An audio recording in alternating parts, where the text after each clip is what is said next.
Le décor a changé, comme vous pouvez le constater. Notre invité, Francis Erec, il est déjà dans la place. Il est coach spécialiste. Il est coach spécialiste d'entreprise et il écrit aussi des livres. C'est un écrivain. That is always ready. Intellectuel. Il a une bonne expérience. Vous pouvez le voir. Et c'est un soldat, voilà, qui est tombé pour quelqu'un, voilà. Mais tout à l'heure, on parle des relations toxiques en milieu professionnel. Comment gérer cela? Oh, c'est parti. J'ai 100 questions. Moi, j'en ai au moins 50. Hein? Tu as combien? J'ai rien du tout. J'ai noté. Donc, il faut que... Je vais poser.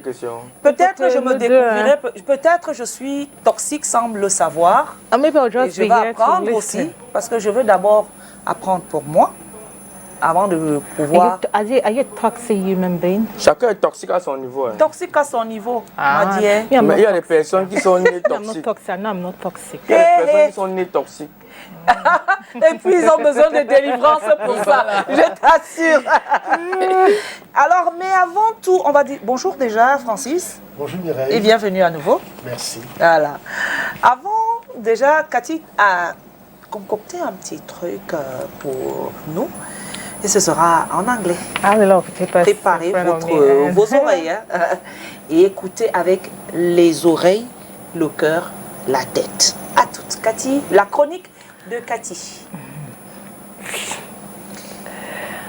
La transition, s'il vous plaît, pour la chronique de Cathy, parce qu'on va écouter dans quelques instants ce que Cathy a préparé sur le thème de ce jour, à savoir comment gérer les relations toxiques en milieu professionnel. Merci à toutes.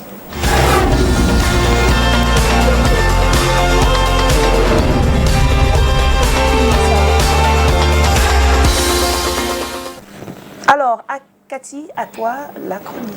Thank you, beautiful Miro, and to you, ladies and gentlemen. Now I'm going to give you a brief on what I think on how we can deal with toxic relationship in our work place or workspace or a professional milieu. The first thing you need to know is demanding bosses aren't the only form of a toxic relationship. Now, what is a toxic relationship? Not toxic relationship based on a work environment. A toxic relationship is any connection that makes you feel unsupported, misunderstood, undermined, or being attacked. Now, a toxic work environment is one where negative behaviors such as manipulation, bullying, yelling, and so on are so intrinsic to the culture of the organization that a lack of productivity and equally a lack of trust, high stress levels, instigating and equally discrimination become the norm of this organization. Of course, we've all encountered co-workers that are being so toxic or difficult bosses, but what happens when our work environment or work relationship cross the line of being from annoying and going towards the stage of toxic? Now, we spend a lot of time at work, and these relationships in the office or in our offices environment become very, very important in our lives. To be honest, toxic relationship can be extremely stressful, cause damage to your mental health and self-esteem. A manager who asks or demands too much of your time, we can say is being toxic or she is being toxic. Gaslighting is a toxic manipulation tactic. If you think your co-worker or your boss is feeding you a false narrative that making you feel like you are in the wrong, this is usually a clear sign of toxicity. Now, gossiping is a clear sign of a toxic relationship. Alongside with snide remarks about you. Power abuses comes in different shapes and sizes. So watch out for your senior colleagues or senior staff members who treat you unfairly, make you uneasy, or affect your mental health. Our guest today will be telling us on how we can learn how to manage this toxic relationship in our working environment, and also including on how we can spot some of those signs of toxic relationship and what we can do in order to mitigate these signs. Thank you very much, Miro. Merci, Cathy. Francis, réaction à chaud après ceci? Oui, elle a posé le problème, et je pense qu'il est assez clair. Et je vais essayer dans mon rôle d'aider nos amis téléspectateurs à mettre sur pied des stratégies, parce que c'est un sujet assez brûlant.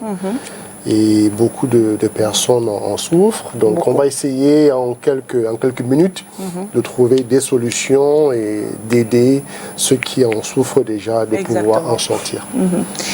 Pour commencer déjà, qu'est-ce qu'une personne toxique au travail? Alors, une personne toxique au travail, c'est un collègue, c'est un collaborateur qui ne respecte pas ses vis-à-vis. Et ce manque de respect se manifeste par des comportements toxiques. C'est l'intrusion, c'est la violence, c'est la manipulation. Donc c'est un ensemble de comportements qui ont des effets très pervers sur son environnement. Donc comment se comporter avec une personne toxique au travail? Il faut d'abord noter que parfois... Quelles sont les manifestations d'une personne toxique au travail? D'accord. Alors, il faut d'abord noter que parfois nous sommes nous-mêmes victimes de ces relations parce que nous les avons encouragées. Donc, il y a déjà des comportements que chacun devrait avoir pour limiter la toxicité dans un environnement professionnel. La première chose, c'est de savoir exactement ce qu'on a à faire. Quand on sait ce qu'on a à faire, ça veut dire qu'il y a déjà des barrières, il y a déjà un canevas que l'on suit. Mais vous avez des environnements où personne ne sait très bien ce qu'il a à faire, et donc on fait tout et presque rien à la fois. De tels environnements déjà vous prédisposent à la toxicité. Parce qu'il va suffire que l'un d'entre vous qui est un peu plus malin que les autres commence à déployer par exemple des stratégies de manipulation. Donc la première chose dans un environnement professionnel, chacun doit savoir ce qu'il a à faire et se limiter à ce qu'il a à faire. Savoir à quelle heure on vient au travail et à quelle heure on doit partir. Quand on ne sait pas à quelle heure on doit arriver, on ne saura pas à quelle heure on va partir. Et donc si mon supérieur hiérarchique commence à abuser sur mon temps, je ne pourrais même pas me rendre compte parce que je ne sais pas déjà à quelle heure j'arrive et à quelle heure je dois rentrer. Il faut pouvoir définir les tâches de chacun. Et chacun doit prendre conscience de ses tâches. Si mon travail va de A à D, je dois faire mon travail de A à D. Parce que vous avez des comportements qui peuvent facilement induire la manipulation.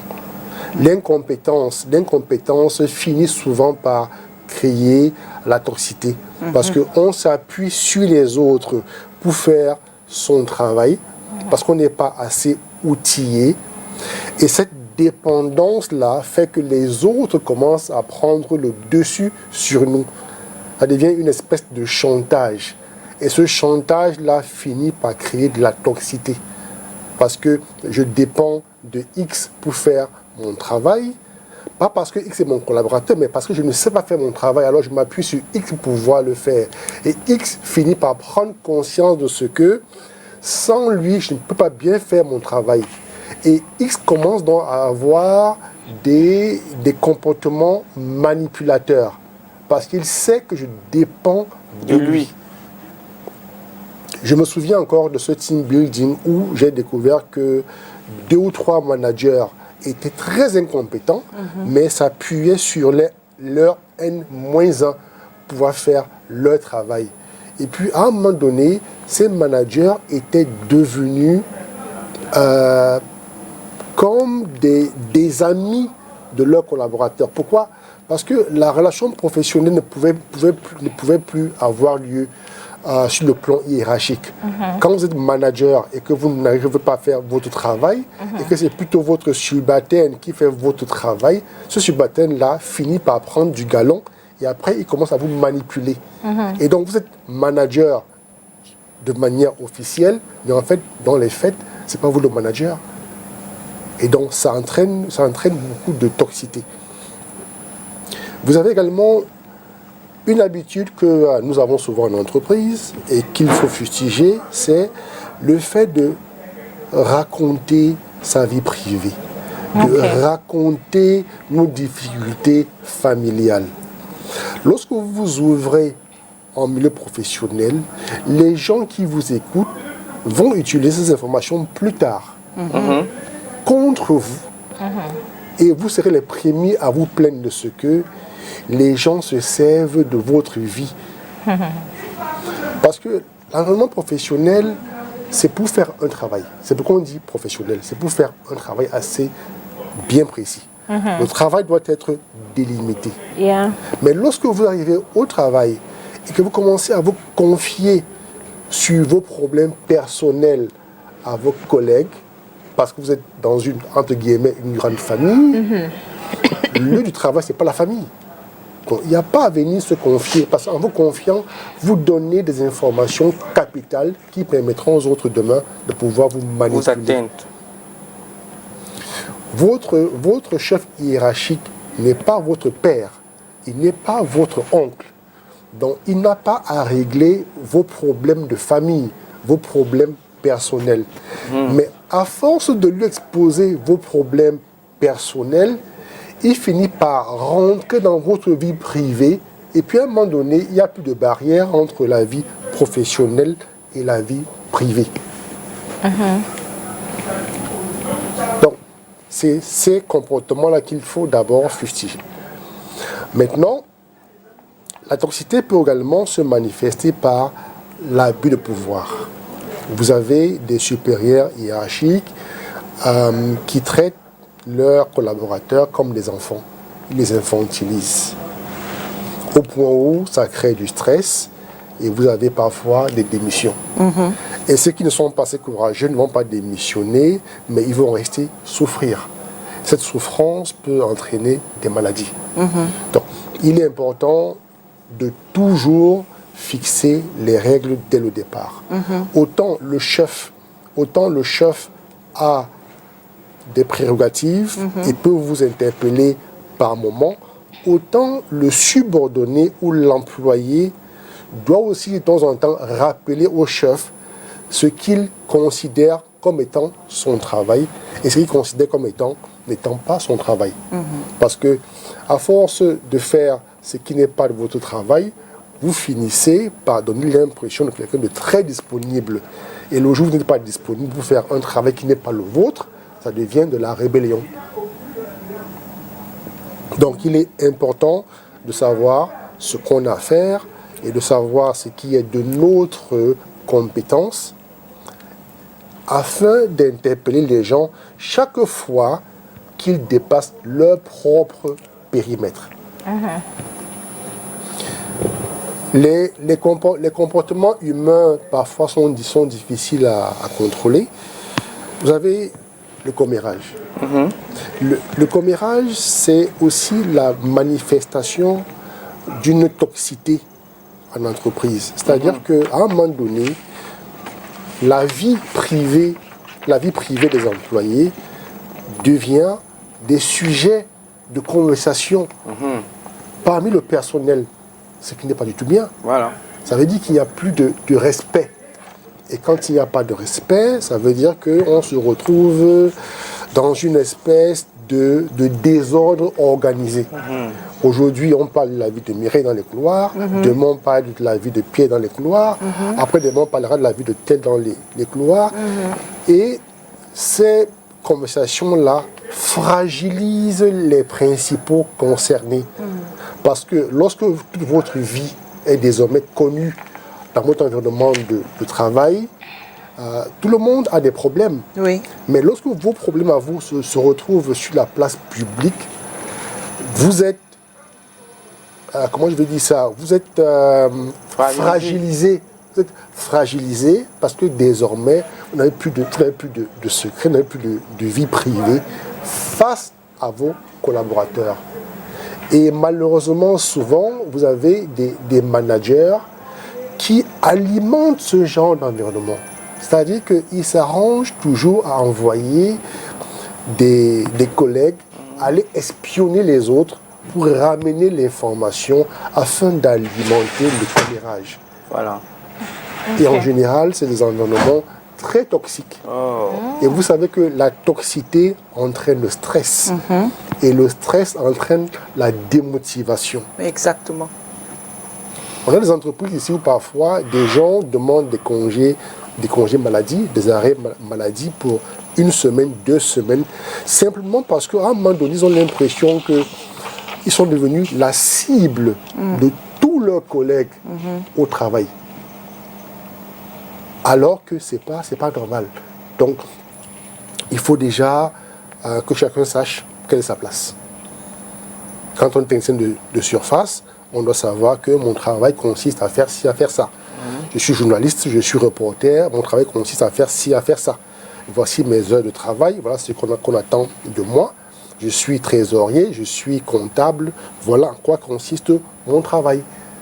Quand les choses sont ainsi définies, le supérieur hiérarchique sait à peu près ce qu'il doit demander à son subordonné.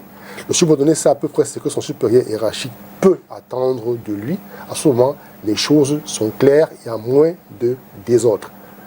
Mais lorsque ces barrières ne sont pas dessinées de manière claire, alors vous aurez toujours des zones grises où des gens vont profiter pour faire n'importe quoi. Bon, j'ai une autre question. Est-ce que les personnes toxiques sont conscientes qu'elles le sont? Par exemple, dans une entreprise, si c'est moi, par exemple, qui suis la personne toxique, est-ce que je serais capable même de savoir que là où je suis toxique pour mes collègues? Ou alors, est-ce que c'est des personnes qui le font exprès ou alors ils le font sans le savoir? C'est quelque chose qui est inné en eux. Alors, il y a des personnes toxiques conscientes et des personnes toxiques inconscientes. Alors, les personnes toxiques et qui sont conscientes sont des personnes qui décident de saboter un environnement professionnel. C'est-à-dire, ils disent ici, si ce n'est pas moi qui suis le plus aimé, si ce n'est pas moi qui suis la personne préférée de mes collègues, alors personne ne le sera. Et je ferai tout pour qu'il n'y ait personne de préféré. Voilà. Tandis que les inconscients sont parfois des gens qui ont des problèmes qui n'ont pas résolus. Et ils arrivent dans un environnement professionnel et ils étalent leurs problèmes, mais de façon très subtile. Voilà. Ils ont besoin d'affection et ils vous racontent tous leurs problèmes familiaux pour vous montrer à quel point ils sont maltraités, à quel point ils sont la cible. Et là, vous les prenez en pitié et vous voulez leur apporter un coup de main, vous voulez leur apporter votre soutien. Mais en apportant ce soutien-là, en fait, vous êtes en train de vous enfoncer. Parce qu'à un moment donné, vous n'aurez plus une relation vraiment professionnelle. Vous aurez une relation qui n'est ni professionnelle ni personnelle. Parce que vous leur ferez des faveurs quand il ne faut pas. Et ils vont se servir de cela. Vous allez voir parfois dans des équipes, un manager a tellement de sympathie pour un ou deux collaborateurs, au point où ces collaborateurs peuvent saboter le travail sans être punis. On dit non, elle a des problèmes très, très, très sérieux. Son mari l'a abandonnée, donc il ne faudrait pas sinon on va réveiller, elle va pleurer, machin, patati, patata. Vous voyez qu'elle s'est servie d'un problème personnel pour pouvoir mettre le boss dans sa poche. Et maintenant, le boss devient son défenseur. Au point où chaque fois qu'elle a un problème, le boss ne réfléchit pas à ce qui s'est passé ou à quelle est son implication, il va simplement vouloir la défendre. Parce que le boss est aveuglé. Donc c'est pourquoi il est important de mettre les barrières. Important de mettre des barrières. Oui, Cathy, vas-y. Now I want to find out, I know there are some set of human beings where when it comes to the working environment, like they are not sociable in nature. They always like to isolate themselves from others, and maybe they only get to interact with you maybe at one point in time if there is a teamwork, and even when there is a teamwork, they want to do theirs alone and come and show it like, okay, this is what I did, and not considering the contribution of the others. Now I want to understand, are these people, set of people, can we say they are being toxic as well? No, they're not toxic. Usually those people are introverts. Okay. They're introverts, and sometimes they lack self-confidence. Now, Okay. it is the role of the manager or the team leader to make sure that they join the crowd, they join the group. Because if you, the team leader, you notice that behavior and you don't take any action, it will go on. But if you take action and you tell the person, whenever we have brainstorming sessions, you have to join, and your voice will only be heard if it is during the brainstorming session. Yeah. Okay. Because the more the person gets isolated, at some point he may become toxic for himself or herself. In the sense that she will get used to not contributing to group work, but to do things individually. Okay. And at some point, in companies, at some point, we may prefer to promote teamwork than individual work. And so the person would feel like the management is isolating me. Why? But simply because the person has a behavior which has been going on for too long. So it's the job of the manager to call such people and tell them, here we work as a team. So the manager has a lot to do with the toxic environment. When the manager notices poor behaviors, it is his job to call people. For example, gossip. Whenever a manager hears of gossip, instead of him becoming part of gossip, he has to call people's attention. Because if as a manager you don't call people's attention when there's a gossip about a colleague, then the gossip will be about you, you'll be angry. But beware, you condoled the habit, you condole the behavior of gossip. Okay. Now, can you explain to me, like, the lack of trust between Yes. colleagues? Like, what is the link between the lack of trust between colleagues has to do with a toxic or working environment? Now, in every team, every element, everybody in the team has a role to play. Okay. No one in the team is more important than anyone. It's a team because each individual brings something to the table. The table. Yeah. Now, when that is said, the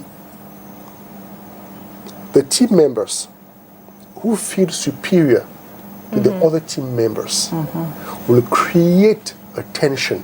And this tension will make some people believe that they are inferior to others.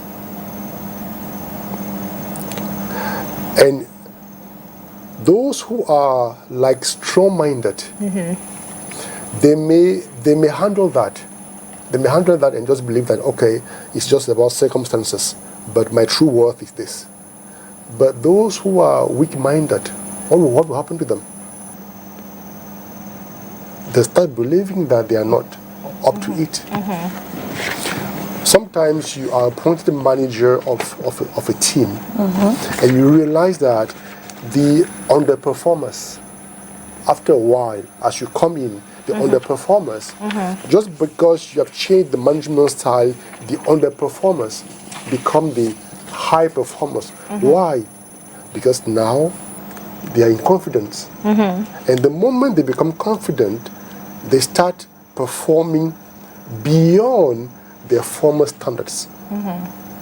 So it's important to build a team and to make everybody understand that they are important, that they have value, and that their performances are expected.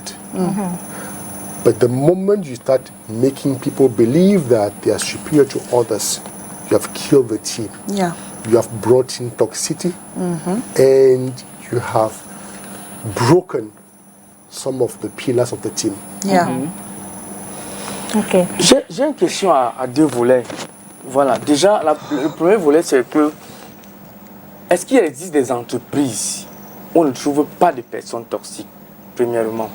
Deuxièmement, tout à l'heure, quand vous expliquez, vous avez essayé de nous expliquer les types de personnes toxiques, parce que vous parlez des gens qui font le commérage sur la vie des autres, vous parlez des gens qui... En fait, vous essayez de donner un peu les types de personnes toxiques. Mon deuxième volet, c'est quels sont les types de personnes toxiques qu'on doit impérativement éviter? Parce que tout à l'heure, avec Mère Grâce disait que c'est les personnes toxiques, on peut les manager, on fait avec eux. Mais est-ce qu'il y a des types de personnes toxiques que vraiment on ne doit pas faire avec eux et qu'il faut automatiquement éviter? C'est ça mes deux questions. Bon, il y a des personnes très jalouses. Voilà. C'est-à-dire que vous ayez le même salaire, que vous ayez le même titre, voilà, elles seront toujours jalouses. De telles personnes seront toujours tentées de créer des conflits, de créer du stress pour la rien. magie. Vous avez des gens qui ne sont pas satisfaits de ce qu'ils ont. Des personnes envieuses. Et ce genre de personnes va toujours créer des situations. Oui. C'est-à-dire qu'il y a des gens qui se disent que je suis meilleur que Mireille. C'est-à-dire que quel que soit ce qu'on donne à Mireille, je dois avoir le double. Le double. Voilà. Calvino et moi, vraiment, c'est le jour et la nuit. Je suis plus fort que lui, je suis plus intelligent que lui, j'ai plus de diplôme que lui. Même s'il n'est pas plus compétent que vous, hein, oui. Il estime que parce qu'il est plus diplômé que vous, alors il doit avoir plus que vous. Voilà. Et donc, lorsque par exemple on donne des primes, il va se renseigner pour savoir pour connaître la prime de Calvino. Waouh. Ça veut dire que lui, par exemple, il donne une prime de, je sais pas moi, de 500 000. Et par rapport à son salaire, c'est peut-être le double de son salaire. Mais il ne sera pas content. Il va demander, Calvino a eu combien? Voilà. Et s'il va découvrir que Calvino a eu la même prime que lui, du coup, il déprime. Ce n'est pas normal. Vous voyez, ce n'est pas normal et il casse l'ambiance. Vous voyez, on vous remet des enveloppes de primes, tout le monde est content. Et quand l'autre vient là, il demande. Il a eu combien? Et puis il se retire, il va dans son coin, il dit mais c'est pas normal, c'est pas normal. Calvino, vous voyez, donc des personnes envieuses, des personnes jalouses, les personnes complexées. Et vous ne pouvez rien. Il y a des gens qui sont complexés et qui le seront à vie. Donc mieux les évite. Donc il faut simplement les éviter et ne pas les nourrir d'informations. Voilà. Quand ils viennent vers vous pour avoir des informations, parfois, ne donnez pas d'informations. C'est tout. Parce que ça va l'irriter. J'ai vu Mireille sortir d'une voiture en bas là. Sa voiture. Mais tu dis, mais quoi pour faire? Et pourquoi pour avoir une voiture? Mireille, une voiture comme ça. Et moi, je suis là. Vous voyez, il ne connaît pas les parents le de Mireille. passé. Peut-être que Mireille a eu c'est un cadeau d'anniversaire. Il ne sait pas. Mais son problème, c'est que Mireille ne doit pas avoir une voiture, tant que lui n'a pas une voiture meilleure que celle-là. Voilà. Vous voyez?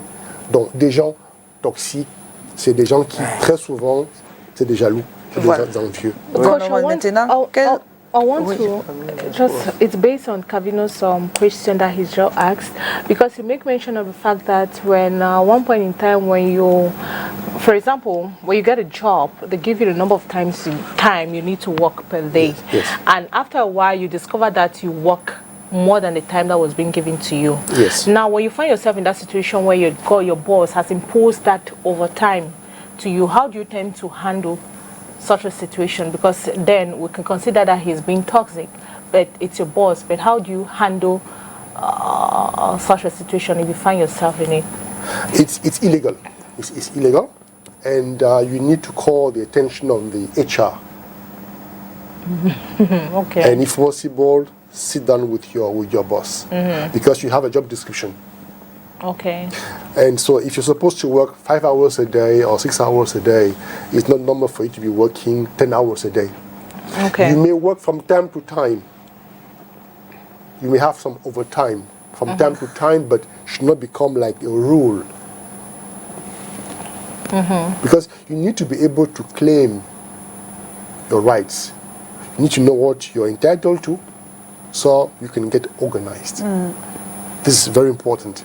I know we're in an environment where there are a lot of job seekers and that the rate of unemployment is very high. And so there are some unscrupulous managers who take advantage of it to press workers. But it's not fair. Alors, avant de continuer, je voudrais juste te poser une question, c'est-à-dire à savoir comment reconnaître, on a déjà parlé de ça, de reconnaître un collègue toxique, mais comment déstabiliser une personne toxique? Très bonne question. En fait, il faut bloquer ces stratégies. Il faut lui donner des renseignements, comme vous avez dit. C'est-à-dire, il a besoin de renseignements, ne pas lui en donner. Il a besoin de manipuler les collaborateurs, ne laisse pas le temps de les manipuler. Ça peut être un collaborateur qui vous demande de faire un travail qui n'est pas le vôtre, mais qui est plutôt le sien. Rappelez-lui que c'est son travail et qu'il devrait le faire par lui-même. Parce que quand vous le faites une fois, 2 fois, 3 fois, il finit par s'habituer. Et il peut même vous manipuler au point de vous faire culpabiliser du fait de n'avoir pas fait son travail. Vous voyez, il y a des gens très capricieux qui arrivent à vous faire croire que vous avez tort, alors que c'est lui qui a tort. Yeah. Vous voyez? Et puis, évitez de partager les détails de vos vies privées en environnement professionnel.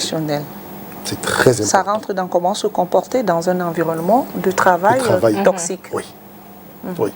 Parce que plus on en sait sur vous et sur votre vie privée, plus on peut s'en servir contre vous. Pour vous déstabiliser. Pour vous déstabiliser. Alors, comment parler à une personne toxique?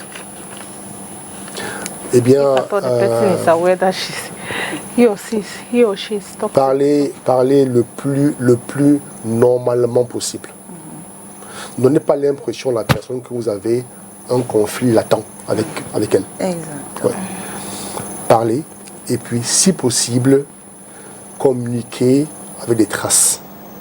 C'est-à-dire que vous envoyez par exemple des mails. Quand vous allez envoyer un mail, vous l'archivez.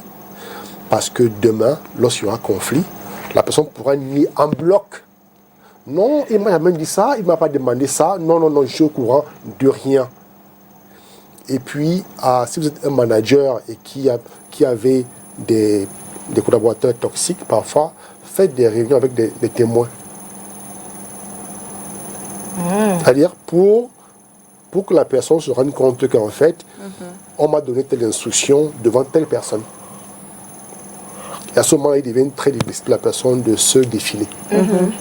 Parce que très souvent, les employés toxiques vont faire croire au manager qu'il n'a rien dit, qu'il n'a rien donné, qu'il n'a pas donné d'instruction, alors que le manager se souvient très bien de l'avoir fait. Donc c'est pourquoi l'oralité, parfois, c'est limite. Il faut apprendre à envoyer des mails. Aujourd'hui, on peut envoyer même des messages WhatsApp. Donc c'est bien de garder des traces. Sans traces, la personne peut facilement remettre votre parole en doute. En doute. Voilà, on s'arrête. On va. Merci Francis. On continue cette émission, mais tout d'abord, on va regarder. On va avoir le Vox Pop.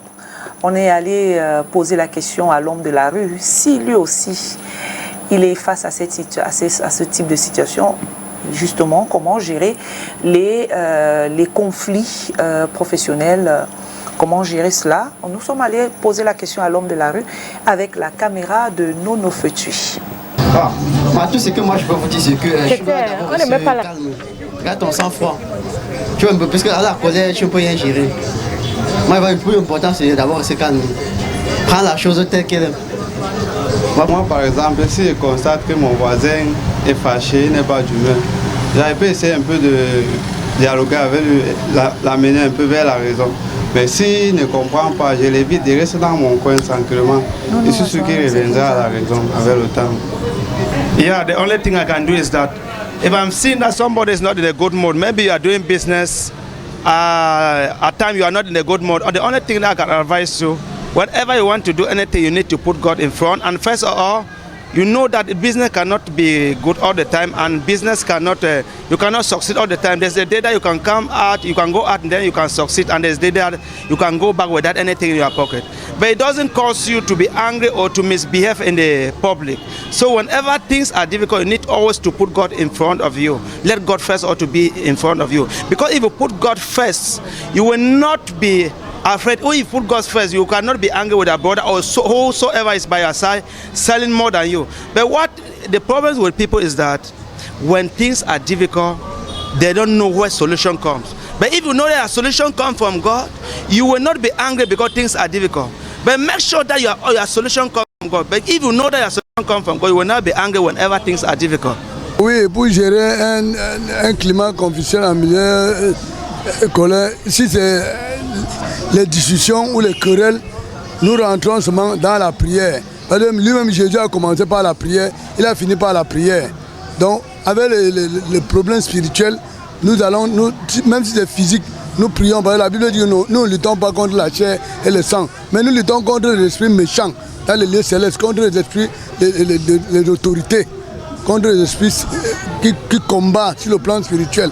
Parce que si quelqu'un est pour te tuer, il faut qu'il soit contre toi, qu'il ait la haine contre toi avant de te tuer. S'il est de bonne humeur avec vous, il peut penser de vous tuer. Si vous prenez 2 bouteilles de jus là, tu secoues les 2, ça gonfle.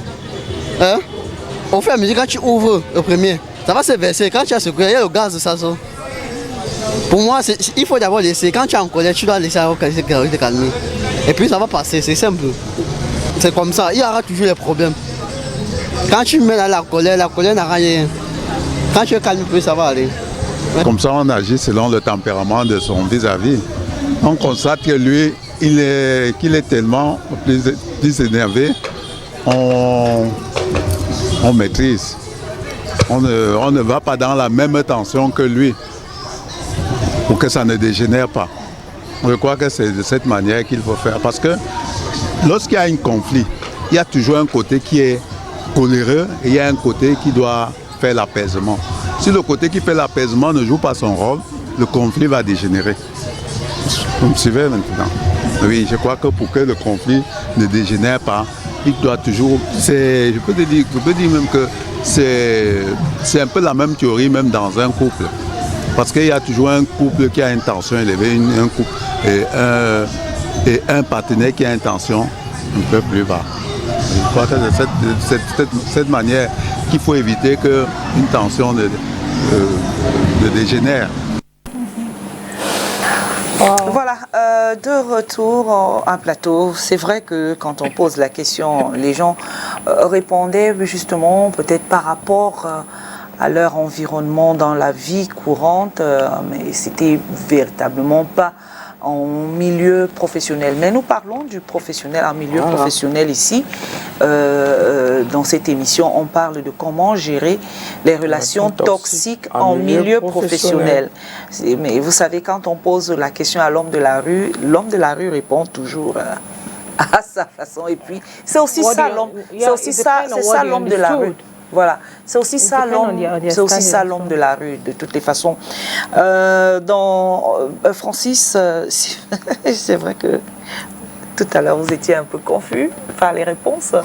Parce que ça n'avait pas la moi j'étais perdu. Il répondait selon c'est la même question parce que le mot toxique est trop compliqué pour eux. Hein. Oui, je pense. Je pense.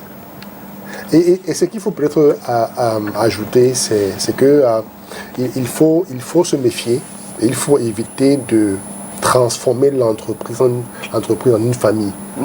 Oh, we are family here, you know, you're like my brothers and my sisters. Non.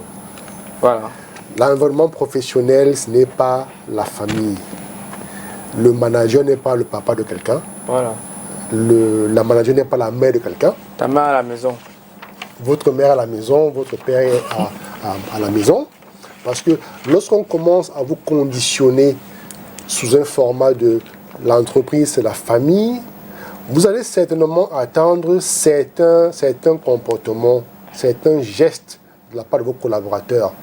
Et c'est parfois le contraire qui va arriver et vous serez très frustré. Parce que dans une famille, on n'en veut pas au poste de son vis-à-vis. Dans l'entreprise, parfois on en veut à son poste et parfois on va jusqu'à le combattre pour pouvoir hériter de son poste. Dans ce concept de nous sommes en famille, je me sens comme dans une famille, c'est une notion à bannir en entreprise. Il faut la bannir. Now, I want to ask a question like when you get to discover or you spot some of those signs of a toxic person, or now how do you try to mitigate them? Okay, you need first of all to speak up. First of all, you have to speak up because being quiet wouldn't help the situation. You have to speak up, tell people what you think, tell people what you don't agree with. For example, if you learn that there's been a gossip about your life, and you remember that you once shared some details with somebody, push the person and tell them you're not happy with the fact that you confided in them and they took the matter to the public place. It's not good. It's important for when you are a subordinate to tell your manager, for example, what you're not comfortable with. Giving you work late every day is not good. If you start work at 8 to finish at 6, and at 5 they give you an assignment that may take you up to 8 p.m. I mean, 3 times a week, 4 times a week is not good. Because it's going to weigh down on you and it's going to impact your private life, which is not good at all. When you notice that somebody is jealous of you for no good reason, and they're trying to spread rumors around, go to the person and talk to them, and if possible, go with a witness and you organize a formal meeting and you address the issue. Yes. But now, what about those working in an environment where freedom of speech, like your opinion doesn't count at all? Yes. For example, there are some bosses that will not even want you to give in fact, they don't want to listen to you at all, no matter what you say, like whatever you say enters here and leaves the other way. What are you supposed to do in order to approach your boss or approach maybe your head or the person coordinating your people to tell him or her that, okay, I feel like what you're doing to me is not correct. I feel like I'm not comfortable, or you start, pointing out some of those things that he or she is doing that you're not so much comfortable with. How do you approach somebody that it's not open to criticism, as a word? You need to look for a way to do that. Don't be aggressive. Don't be aggressive. Look for a diplomatic way. Okay. You can even invite the person out of the office. Okay. Share a drink and discuss. Or if you feel like you cannot face the person, you can write down. You can send a polite email, and then you request a one-to-one meeting. Now, if all those options don't succeed, then you have to walk away. Because you either stay there and be unhappy, frustrated, stressed out every single day, or you preserve your health and your life. Yes. Okay, thank you. Maintenant, je veux poser une question. C'est vrai que identifier un manipulateur au travail, c'est comment identifier un manipulateur au travail? Les manipulateurs, c'est parfois les plus gentils. de façade, c'est parfois les plus gentils, c'est parfois ceux qui vous donnent l'impression de trop vous aimer. Alors que c'est un jeu de manipulation. C'est parfois des gens qui aiment être très proches de vous. C'est-à-dire que tous les jours, elle veut savoir comment vous avez passé la journée, alors qu'en fait, elle est en train de vous espionner pour mieux vous apprivoiser. Donc, il faut se méfier des collaborateurs trop gentils, des collaborateurs toujours prêts à vous donner un coup de main. Il faut se méfier. Et puis, il faut également étudier votre environnement et dénoncer tous les comportements non professionnels de façon systématique. N'attendez pas que les choses s'empirent pour pouvoir en parler. En parler dès que vous ressentez le besoin. Parce que très souvent, on laisse les choses s'envenimer. Et c'est lorsque cela s'est généralisé qu'on voudrait en parler, qu'on voudrait prendre des mesures. Il est parfois trop tard. Et ce n'est pas tous les collaborateurs qui vont, par exemple, s'épanouir dans l'environnement. Parfois, vous avez les départs des meilleurs collaborateurs parce que le climat social n'était plus bon, il était empoisonné. Donc, c'est important de dénoncer de manière systématique. Prenez un exemple, le harcèlement sexuel. En général, cela se passe de façon très suivie. Parce que un collaborateur qui harcèle, par exemple, ses collaboratrices, il ne le fait pas une fois, deux fois. C'est une habitude. Et son habitude fleurit parce que on lui a laissé le temps. On ne dénonce pas. Donc il faut casser systématiquement. Voilà, c'est vrai. Systématiquement. Dès que vous constatez un comportement comme celui-là, vous dénoncez systématiquement. Sinon, à un moment donné, il va dire non, je ne vous harcèle pas. Je vous ai invité, vous êtes venu, je vous ai offert un cadeau, vous avez accepté. Et vous voyez, les gens seront perturbés, on va demander, mais vous dites qu'il vous harcèle, mais en même temps, c'est vous qui prenez ces cadeaux, c'est vous qui allez à ces rendez-vous. Que se passe-t-il? Donc, il faut dénoncer de manière systématique. Oui, et tout à l'heure, vous n'avez pas répondu à la première partie de ma question. J'ai posé la question à savoir s'il existe une entreprise où il n'y a pas de manipulateur, quoi. C'est très difficile de dire oui. Parce que, vous savez, l'être humain est à la fois complexe. And they're coming from different homes. Oui. Et vous avez, dans tout groupe humain, vous avez des gens qui ont confiance en eux, des gens qui n'ont pas confiance en eux. Vous avez des manipulateurs, vous avez des personnes agressives, avec ou sans raison. Donc, dans tout groupe humain, mais seulement, c'est la capacité du groupe à pouvoir gérer ces comportements-là qui permet de minimiser le rôle de ces personnes-là. Et comment aider une personne dans une entreprise qui est victime d'une toxicité? Parce que je suppose que dans une entreprise, tous les employés, peut-être s'il y a une personne toxique, peut-être il ne peut pas toucher tout le monde. Mais si quelqu'un constate que non, Philippe qui est là-bas, il est victime d'une toxicité, comment toi, est-ce que étant à distance, tu peux l'aider à en sortir? Alors, Philippe doit commencer par dénoncer. Il doit dénoncer. Il peut commencer par dénoncer auprès de ses collègues. Et puis après, il va au niveau de sa hiérarchie, sa première hiérarchie. Si la première hiérarchie ne réagit pas, il peut aller au niveau du manager supérieur, ou bien, c'est pas moi, du chef de département, quoi que ce soit. Parce que si demain Philippe devient malade, il tombe malade, parce qu'il est stressé à cause de cet environnement-là, on ne saura pas que Philippe est malade parce qu'il est victime de toxicité. On pensera qu'il n'est pas professionnel, qu'il n'a plus envie de travailler. Donc c'est très important de pouvoir dénoncer. Pour sortir, pour finir cette émission, on va aller sur la grosse question, cette question qu'on a posée, comment donc gérer des relations toxiques pour sortir? Oui. Alors, pour sortir, délimiter votre périmètre et qu'il soit un périmètre professionnel.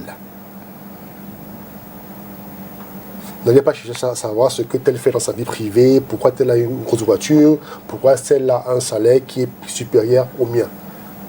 Soyez professionnel. N'enviez personne.